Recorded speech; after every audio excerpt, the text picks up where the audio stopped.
one that Frank Green had put in, taken out, and a new system installed. So we have this team of heating engineers and plumbers busy working in the house, and on this particular morning the most junior member of that team, Harry Martindale, who was an 18-year-old trainee plumber at the time, is sent down here to the cellars to work entirely on his own. What a lucky guy.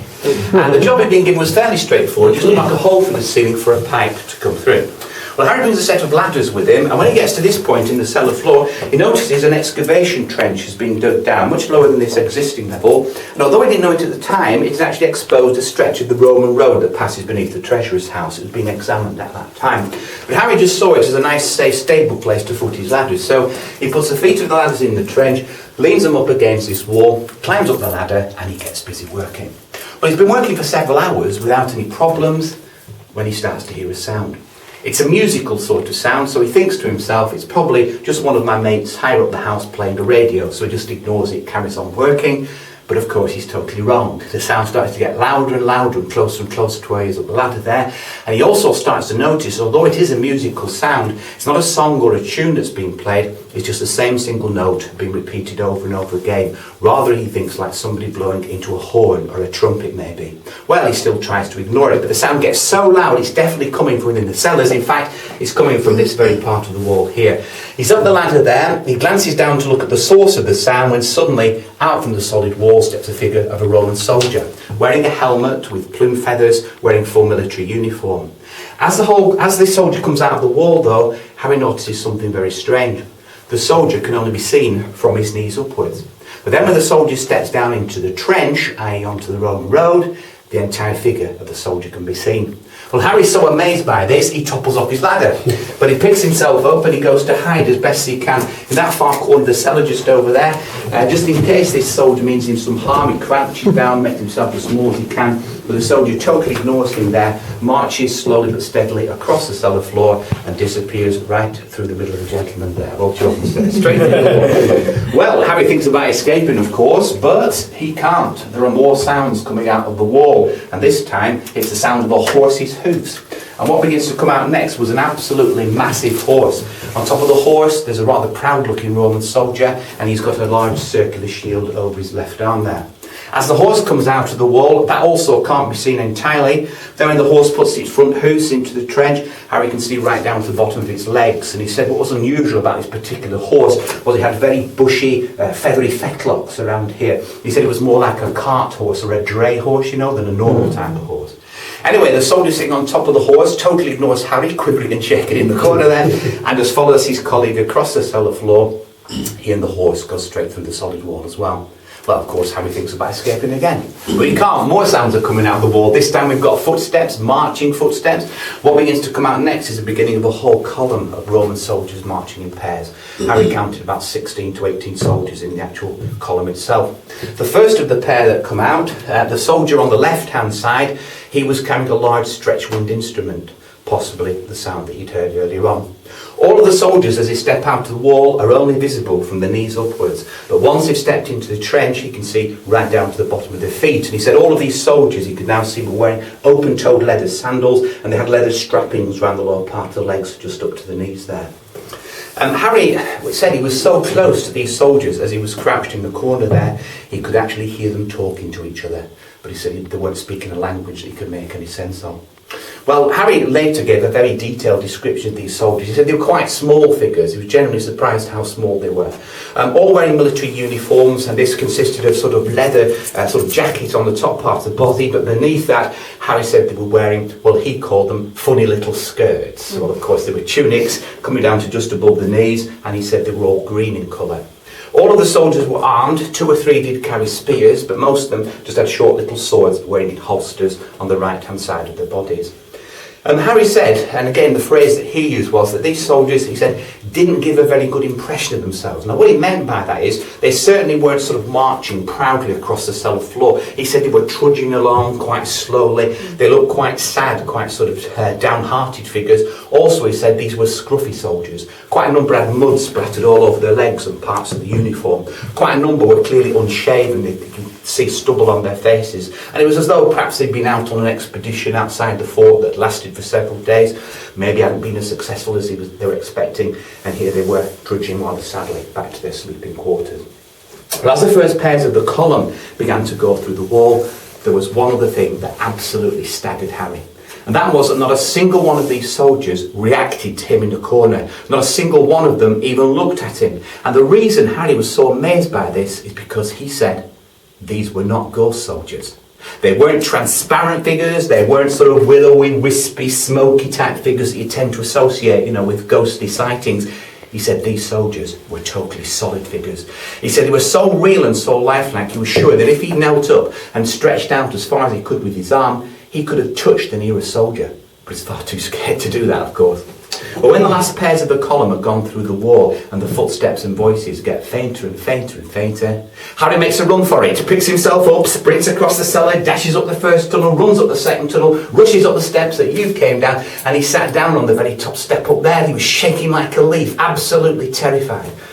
Well, the old warden in charge of the house at this time, he sees Harry sitting there, he knows something serious has happened, and he walks over to him, and before the young lad has a chance to say a single word about what's happened, the warden leans over him and he says, "By the looks of you, my lad, you've seen them Roman soldiers." Because the warden had seen the exact same soldiers down here a year previously and never told anyone. Well, Harry Martindale went on immediate sick leave from his job and never worked as a plumber for the rest of his life. And that was the last he saw of any soldiers. But 4 years later, in 1957, we get more amazing sightings here. The warden of the house by that time was a lady called Joan Mawson. And Joan's job was to unlock all the rooms first thing in the morning, including coming down to ignite the boiler. Well, Joan was the proud owner of 2 little Yorkshire Terrier dogs, and they were allowed to run everywhere with her throughout the house. And as soon as she opened the top door there, they ran ahead down the first tunnel and disappeared up this second tunnel. As Joan starts walking down the first tunnel, she says she then starts to hear her dogs. She said they started making the most horrendous sound she'd ever heard them make, a mixture of howling and snarling. She came along the second tunnel to investigate, got to the opening there and looked through, and said she saw that her dogs were watching a column of 16 to 18 soldiers dressed in Roman uniforms, wearing green tunics, quite a number splattered with mud, she said, marching in pairs across the cellar floor, disappeared through the wall. 2 months later, she has a second sighting. She was in the boiler room. Hears noises in here, thinks at first there's been a break-in or burglary, comes to investigate, gets to the open down and looks through. Again, said she saw 16 to 18 soldiers, similar to the one she'd seen on the first sighting, but this time each of the soldiers was leading a horse by its reins across the cellar floor. She commented quite a few of the horses were splattered with mud, and they disappeared one by one through the wall. And then in December 1957, she has the third and last ever sighting in this house. Walking down the first tunnel, she hears noise in here that obviously shouldn't have been, comes to investigate, gets to the opening there, looks through, and said she saw the exact same soldier she'd seen on the second sighting, but this time all mounted on their horses, but all slumped forward, clinging onto their horses' necks as though they were either fast asleep or completely and utterly worn out. And Joan said it looked to her as though it was the horses that were having to take the poor soldiers home, and they disappeared one by one through the same part of the wall. Well, that was the last ever sighting of soldiers in the house. But what about Harry Martindale? Well, Harry kept quiet about what he'd seen for many months. He doesn't think anybody's going to believe him anyway. But of course, he's on sick leave from his job. So his friends keep pestering him all the time. "Why are you not at work, Harry, lad? Have you done your back in?" "I'm not going back to it." "Get back to work, Harry, you'll lose your job." "I don't care about my job." And he was sacked. But then to shut his friends up, he tells just a small group of them exactly what he'd seen, and he makes them promise not to tell anybody else. But of course they break their word. They tell their friends, who tell their friends, who tell their friends, and he gets into the newspapers. Well, Harry's then interrogated by a whole team of experts on the Roman fort, on Roman military history, and he's quizzed about some of the details that he gave, which didn't seem to make sense. Was he certain that one of the soldiers was carrying a large circular and not the more normal rectangular shaped shields that Roman soldiers carried? "No," Harry said, "of course I could tell the shape. Definitely a circular shield, a big one, and had a big raised tub in the centre." "And what about these tunics, Harry, these skirts you were talking about? You said they were green in colour, but it was a bit dark down here, wasn't it? Could you not have been mistaken in the dim light? Could they not have been purple or red?" Again, as was more normal. "No," Harry said, "it was a bit dark, but I can see the colour of those tunics, definitely green, and quite a few splattered with mud." "What about these swords, Harry? You said they were carrying the swords on their right-hand side. Are you sure it was on that side and not on the left-hand side where they had the swords?" "No," Harry said, "it was definitely on the side closest to me. I was crouched in that corner, definitely right-hand side." Well, the first people who talk to him don't believe a word that he says, because these descriptions of these soldiers is complete and utter nonsense. But as a result of the big archaeological digs undertaken in the city in the 1990s through into the 2000s, which are still ongoing, we have uncovered a whole mass of physical remains from the Roman fort, and we now know more than we've ever done about those reserve troops left to run the fort as the regular troops have headed back off to Rome to try to defend the capital from attack. And it turns out that those reserve soldiers in the fort at that time were always issued with circular and not rectangular shields. They wore green and not purple or red tunics, and they carried their swords in what were known as scabbards on the right-hand side of their bodies at all times. So lots of the subsequent evidence backs up Harry's story.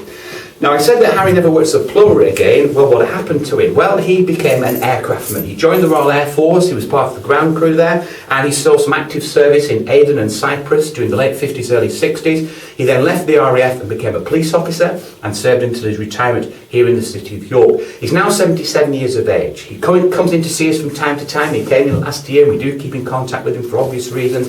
And Harry will talk quite openly about some of the dreadful things that he later saw in his professional work, particularly as a serving police officer. But he says that not a single one of his later experiences comes anywhere close to the absolute feelings of horror and terror that he went through in this cellar on that February morning. In all the hundreds of interviews that he's given to the world's media, because this is an internationally known story, he hasn't changed a single detail about what he said he saw. Also, quite interestingly, he's chosen not to take a single penny for any of the interviews he's given or any of the articles that he's helped journalists and writers to write about his famous stories, so there is no financial motive at work here. To finish, I think for me the most intriguing thing about Harry's whole story is that if he'd wanted to invent a story about a single load of Roman soldiers down here, be believe right from the very word go, maybe trying to cash in on his story, then the descriptions of the soldiers that he would have given would have matched the pictures of traditional Roman soldiers he would have seen at school as a young boy, or maybe seen at the local cinema in some of the late 1940s, early 50s Hollywood blockbuster films about ancient Rome that were being shown there at that time. But the fact is the description of the soldiers that he comes out with were totally unbelievable at the time he gave them, and it's only fairly recently that those descriptions now make perfect sense, and that's what I think makes Harry Martindale's whole story just that little bit interesting. Okay, I'll put the line back on. I'll just mention to you that the road that was being investigated when both Harry and Joan were here, before the archaeological team left in the summer of 1958, they covered it over for preservation. So the level that you're looking at in front of you actually dates from the early 1700s. The road itself is in this position here. It's about 6 feet or so, a couple of metres beneath this existing level, roughly level with the road we saw at the bottom base there, and it's in good condition according to the archaeological team. This obviously is where the coal came in when this was being used as a coal cellar, and the area behind you there was just an old garden store, lots of packets of seeds, gardening tools and things found in 1930. Now, if you do want to know more about Harry's famous story, and we have a little display in the scullery next to the kitchen where there is a short clip of him telling his tale, but I always say to people, you can do far better than that. If you go onto the internet, put his name into any search engine, Google or otherwise, you'll get hundreds of pages to be able to read. It's that famous a story. I particularly recommend to you, though, that if you go through into YouTube, put his name in the YouTube search box and click, you can then watch a 9.5-minute film of him stood in front of the wall there telling his story. This was filmed in 2004, obviously with our consent. In the film, what's interesting, apart from hearing it from Harry firsthand, is the filmmakers interview Britain's leading authority on Roman York. He's a man called Dr. Patrick Ottaway. He's the head of the York Archaeological Trust. And in the film, Patrick is asked to give a description of those reserve soldiers. He describes the uniforms they would have worn, the armour they were issued with, and the weapons they carried. And of course, the descriptions that Dr. Ottaway gives of the reserve soldiers exactly matches what Harry said he saw here. So that's on YouTube, well worth looking if you have the time to do so. Okay, well that concludes our Bill Sutler tour. I hope very much you've enjoyed your visit down here this morning and have a great time exploring the rest of the Treasurer's House. And if you're visiting our beautiful city of York, enjoy the rest of your time in this lovely city. Thanks very much for your attention. Wonderful. Thank you very much. Thanks very much. Take care. Go down the stairs. Get a bit. I've got this funny line.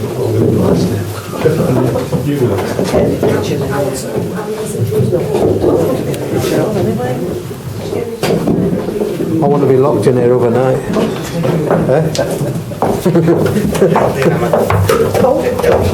Here we go. A bit further. Back up through the wall. Okay. Watch it. Now, madam, you can stand up. You're okay. Okay, just take care of the slaughter. A bit further, sir. Clear now. Yeah, I'm getting my money's worth. Yeah, you're clear now. Superb. Okay, I've enjoyed it, sir. Thank you. Glad you enjoyed it, sir.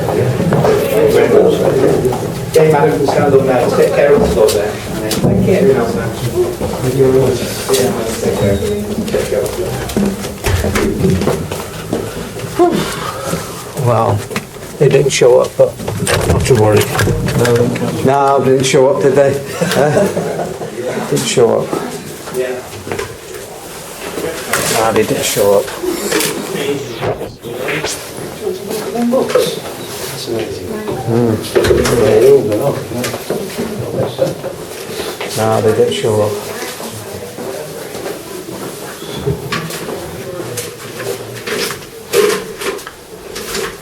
Now, literally, they're not sort of, antiquities, are they? Oh, no, no, no.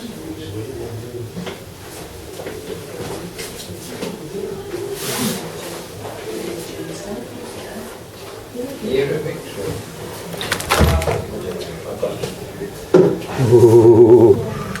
Ooh.